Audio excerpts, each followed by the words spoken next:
துளசி drops. So நம்ம சுற்றி இருக்கிறவங்க அதிகபட்சமாக 2 துளசி இல்லை 3 துளசி பார்த்துருப்போம். பட் இந்த துளசி ட்ராப்ஸில் 7 வகையான துளசி இருக்குது.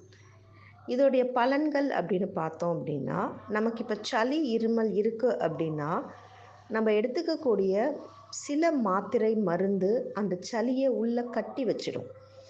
ஆனால் நம்மளுடைய துளசி ட்ராப்ஸ் பார்த்திங்க அப்படின்னா அந்த சளியை கரைச்சி வெளியில் எடுத்துகிட்டு வரும். அப்போது நம்மளுடைய நுரையீரல்லையோ இல்லை நெஞ்சில் இருக்கிற சளியோ வெளியில் வந்துடுச்சுனா தான் அது தீர்வாக அமையும்.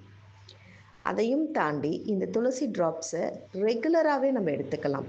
ஸோ வாரத்தில் எனக்கு சளி தொந்தரவு இல்லை அப்படின்னும் போது ஒரு 2 நாள் நான் வாரத்தில் தொடர்ந்து எடுத்துக்கிறதுனால என்னுடைய இம்யூனிட்டி பவர், அதாவது என்னுடைய நோய் எதிர்ப்பு சக்தி அப்படின்றது அதிகரிக்கும்.